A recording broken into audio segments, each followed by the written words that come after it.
আমরা যে রমজান মাসে সিয়াম সাধনা করি, রোজা রাখি, রোজাটার একটা দার্শনিক দিক তুলে ধরেছেন ভারত উপমহাদেশের অন্যতম একজন ইসলামিক ব্যক্তিত্ব, মুসলিম বিশ্বের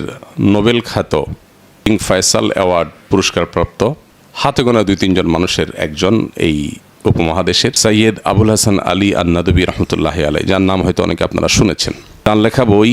মাজা খাসির আল আলাম বিইনহিতাতিল মুসলিমিন, মুসলমানদের পতনে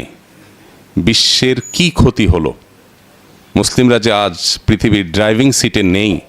এর কারণে পৃথিবীর কি ক্ষতি হলো, পৃথিবীর মানুষের কি ক্ষতি হলো, এই বিষয়ে যে বইটি তিনি লিখেছেন মাত্র 18 বছর বয়সে, যখন এই বইয়ের ভূমিকায় তিনি লিখেছেন যে আমি কোনো আরব দেশে এর মধ্যে যাইনি, কোনো অ্যারাবিয়ানকে দু চোখে দেখিনি, এই অবস্থায় যে বই লিখেছেন আজও আরব বিশ্বের, মিডল ইস্টের এমন কোনো বিশ্ববিদ্যালয়, এমন কোনো সমৃদ্ধ লাইব্রেরি পাওয়া অসম্ভব যেখানে মাজা খাসির আল আলম বইটা নাই। সৌদি আরব সহ বেশ কয়েকটা দেশে আমি প্রত্যক্ষ করেছি বিভিন্ন মিনিস্ট্রি, একটা মন্ত্রণালয় কম্পিটিশন করে এই বইটার লক্ষ লক্ষ কপি ছাপার ব্যবস্থা করে,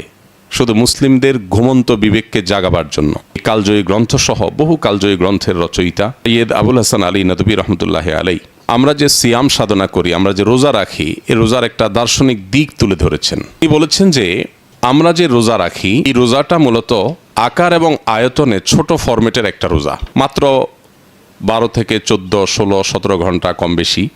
এই সময়ের রোজা। আমাদের জীবনে আরেকটা রোজা আছে, যেই রোজাটা